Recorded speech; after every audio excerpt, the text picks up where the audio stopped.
better. I would just say I don't think there's going to be an overpoweringly great team at the end of the day. I don't think it's UCLA or Arizona. Houston might look that way because they're in the AAC, so they could run through. They could absolutely tear. I mean, look at what they did tonight against SMU. I don't know what the final was, but they're up like 100 at one point. So, like, Houston could be that team that everybody just keeps moving up because they're not going to lose in that kind of crappy league right now, where other teams are. Like, even in the Pac-12, like you're seeing it now, and they're going to play UCLA. And if Oregon ever gets healthy with their guards, maybe they start to pick off some teams. Again, I think Houston's that outlier that, and Houston's really good too. Never mind them playing in a AAC that could be a one-bit AAC at the end of the day.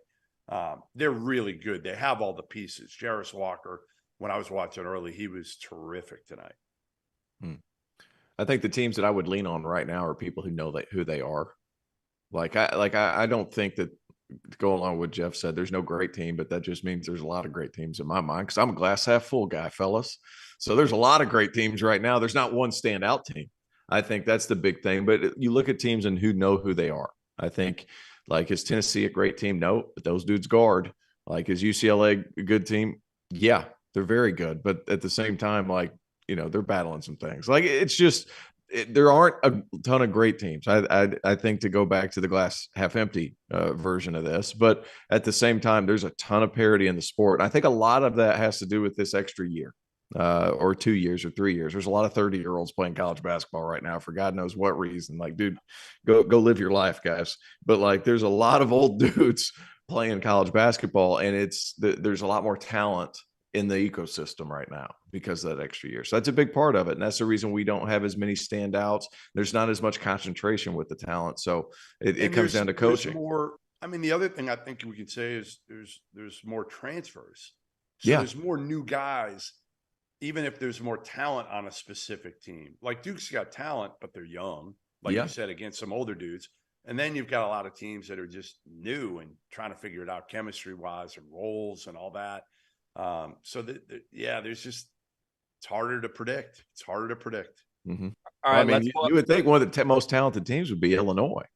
T.O., we're going to welcome on a special guest here, and then we'll get back to our national conversation, because I have a rebuttal to the two of you. But first, we are going to welcome on here in short order an Iowa Hawkeye coming off the big win against Indiana. As we just alluded to, I believe we are about to be joined by the great Connor McCaffery. He is not here yet. That's what we just got from the producers. So stay tuned. So guess what, folks? I get to give my rebuttal right now. Watch this. T.O., you're talking glass half full, half empty, whatever you want. I'm going glass full empty. You see this? It's empty. Nothing's coming out of it. I don't think there are a bunch of good teams. Like, I think we're saying there's a bunch of good teams in college basketball because we cover college basketball.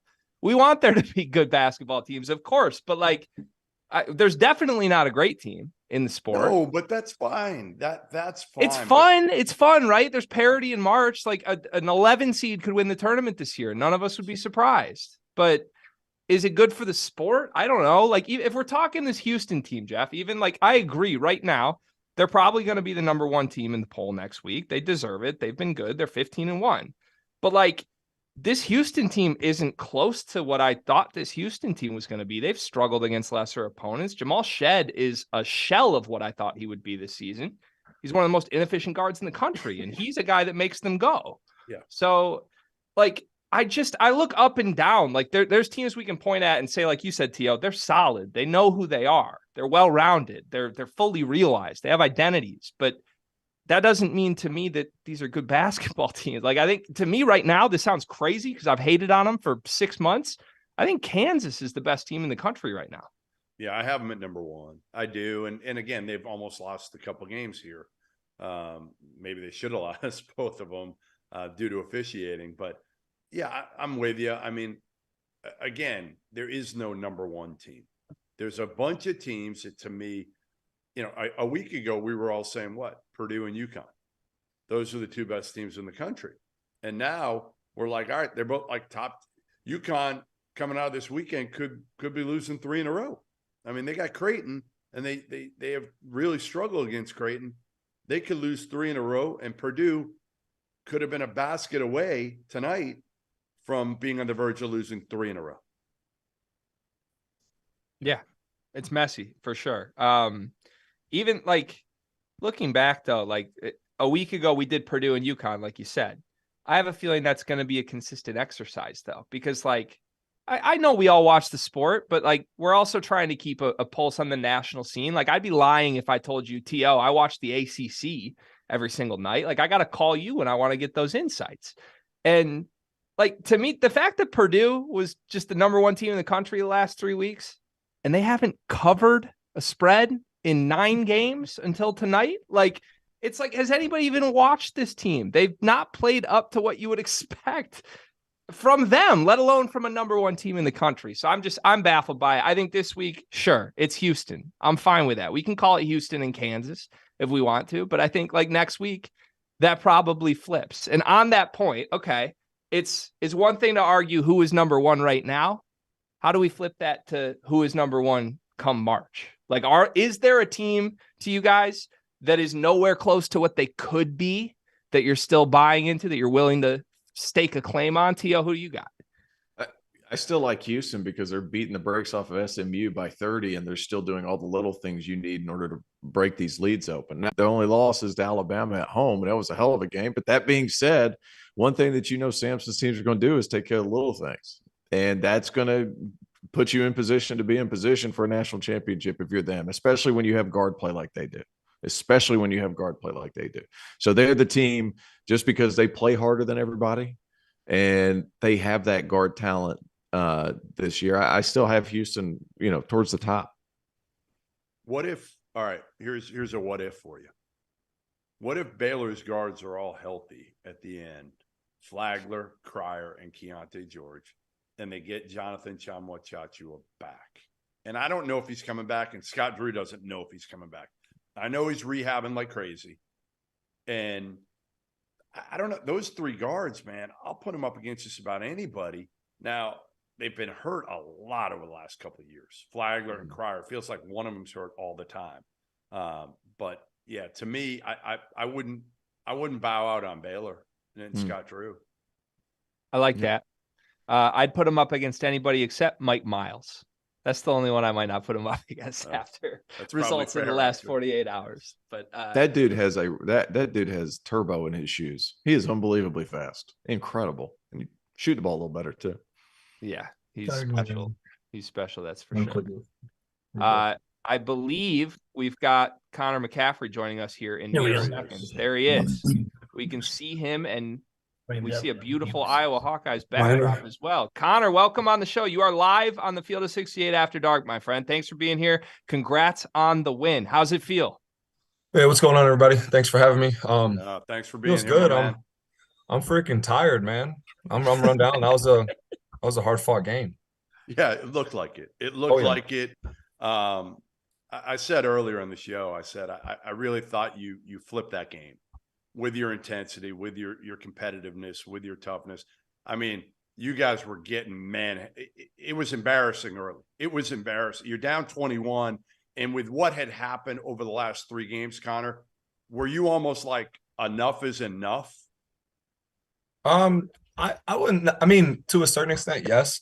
But like, I don't think, I mean, obviously a brutal start. Like anytime you get down 26-4, it's pretty bad. But like, there was never like a quit. And it was kind of like last game, like, I don't even know how to explain. So I got to watch the film. But I think it's like you said, like it was energy.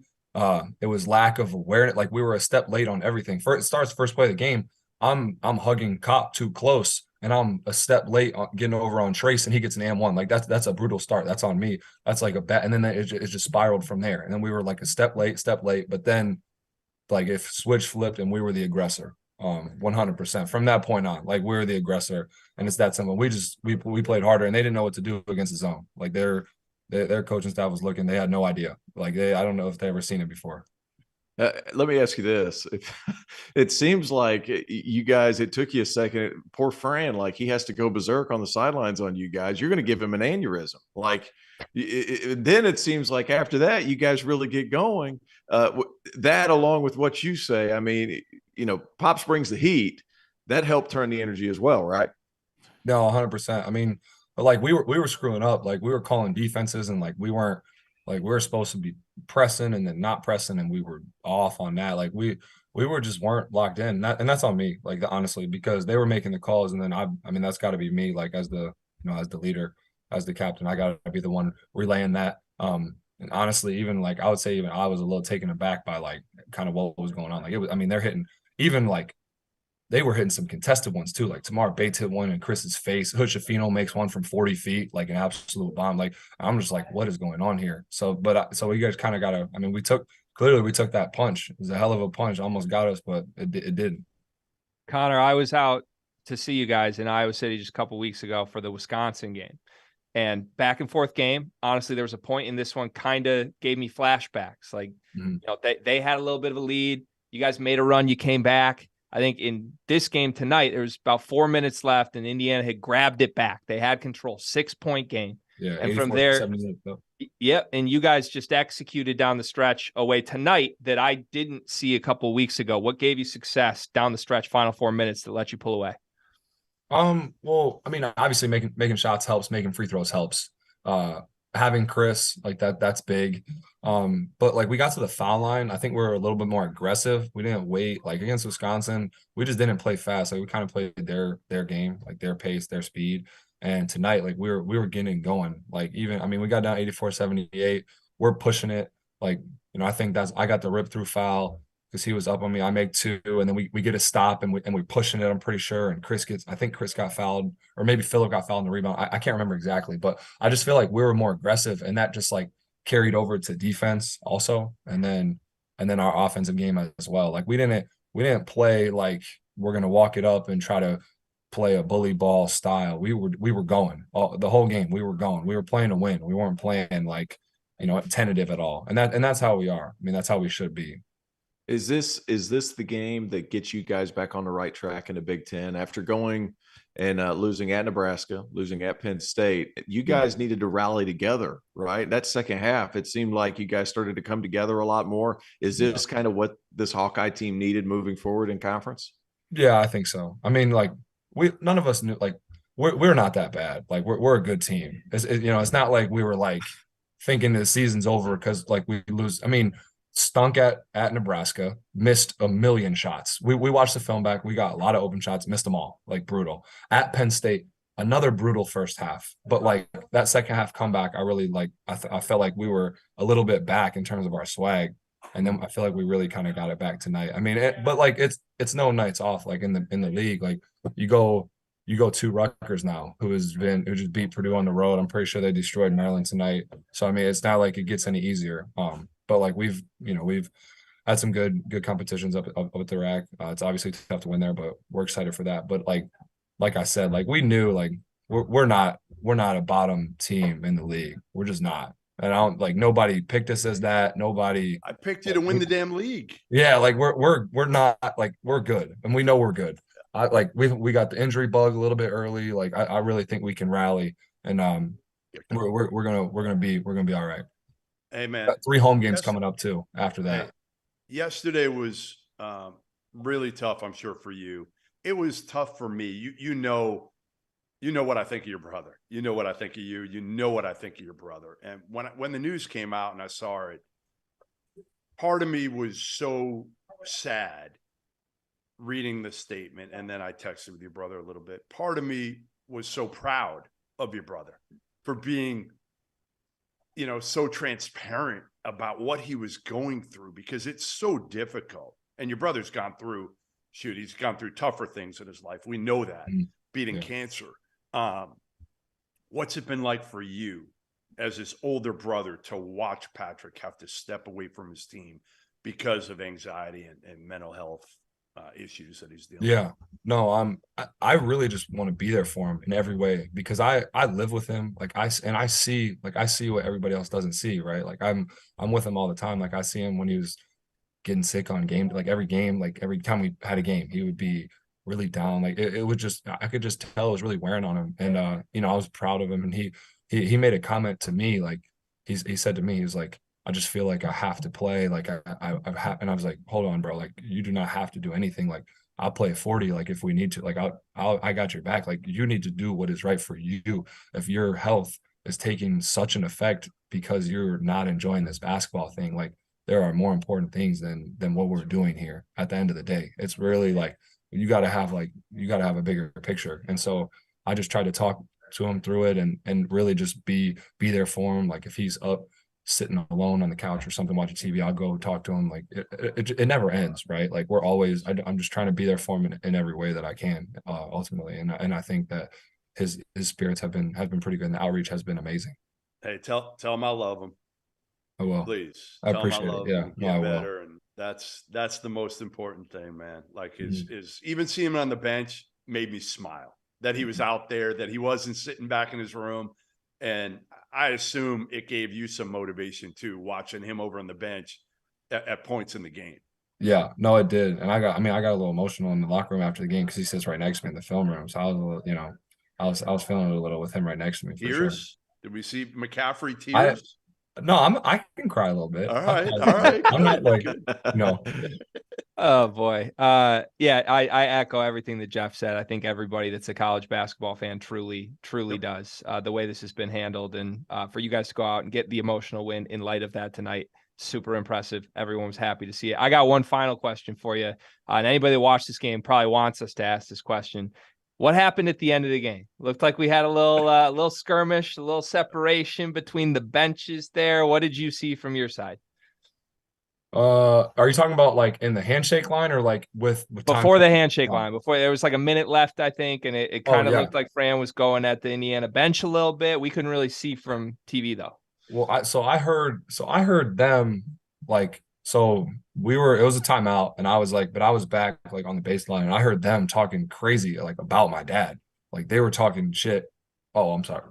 No, you're good. No, you're good, man. Let it rock. They were talking like wild about like yelling, screaming about my dad, like about how he's been on him. And I'm hearing Woodson curse out the refs all game, like the same thing. So it like, and I hear the assistant talking to the ref and I'm walking around and he's talking. So then I just look at him and I'm just like staring and I didn't say a word.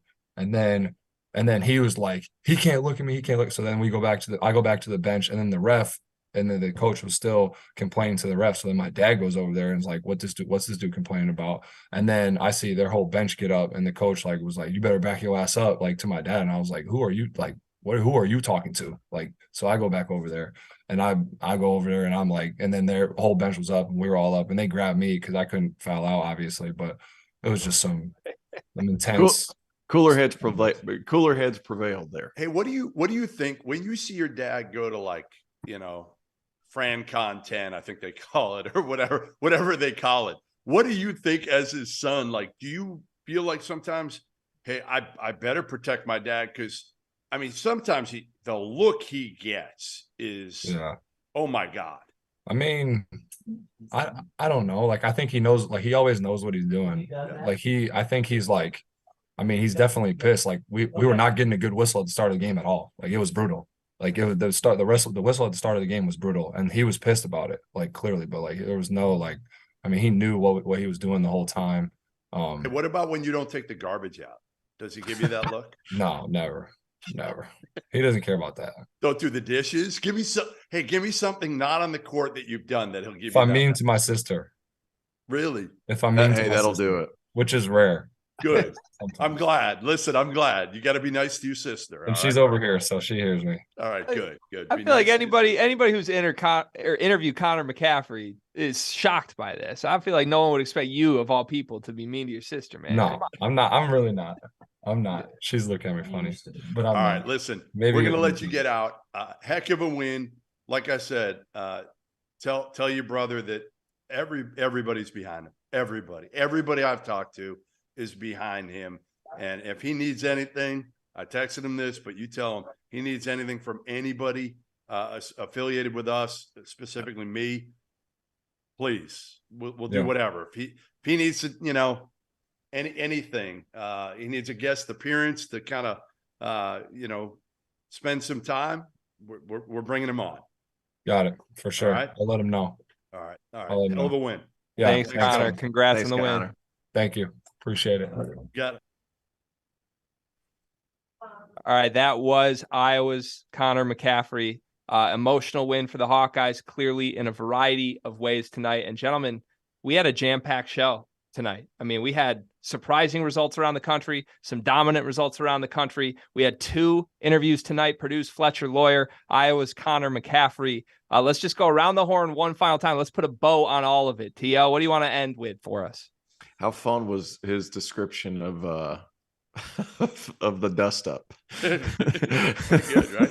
It sounded like there might be some more to that. We didn't want to keep him for another hour, but yeah, and the handshake line, that was Right, kind we of didn't the get hold that up part from him. We needed to get the second part of what the handshake line was. I'm gonna have to go back and watch that video, I guess.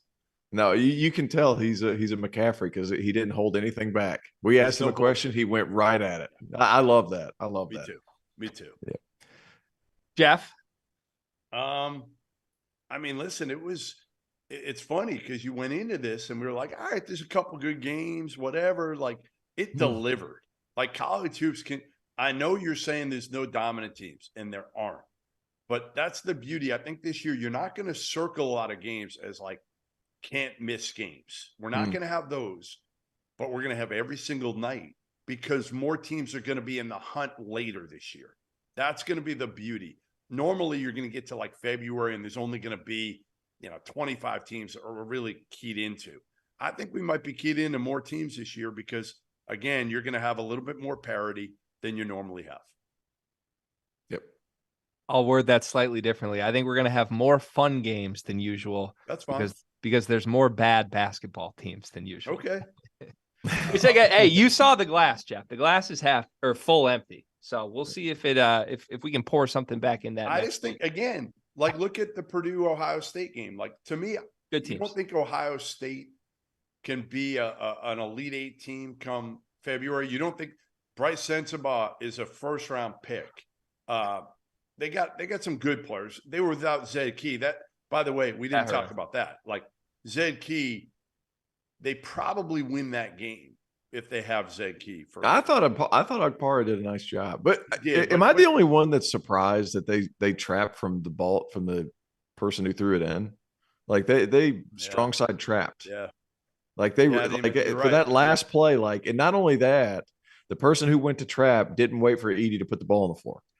So like another thing too is like Fletcher got a really, really like almost a horse shot. It was coming out from underneath that you shoot that shot at practice every day. Yeah. Like you get a manager down there and he's passing it back out to you, spraying directly. That's a horse shot. Like that's an. What are you shooting on that shot right now? What are you shooting? 75% on that shot? Yeah. Out of what? 10? Out of 100. How many are you making? That exact shot. I'm banging 87 of those, baby. Listen, there's no way you're banging 87 of those today because I saw you in Austin.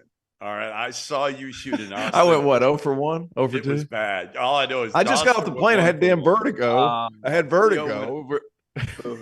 Tio went 0 for 1, and we had it on video. And like we should. You got 0 for 1 on video. 0 for 1. Yeah, it's bad. It's bad. Listen, I thought I was being generous at 75, but 87. 87. Yeah, I got to give you credit. You can say anything you want. You just sat here for about 45 minutes talking Big Ten basketball, my friend. That's exactly how I'd love college basketball. The power eye of college basketball. That is the Big Ten. You got to love it. All right, we are off tomorrow night here on the Field of 68 after dark. You will get your fill of the Field of 68, though, in the Field of 68 daily, by the way, our daily newsletter. You can subscribe to that. That'll be in your inbox tomorrow morning for all of our lovely subscribers out there. We will be back breaking down a crazy Saturday slate this week, Saturday night, for Terrence Oglesby, for Jeff Goodman, for Fletcher Lawyer, for Connor McCaffery, for the chaos that is college basketball. My name is Greg Waddell, and we will see you Saturday night on the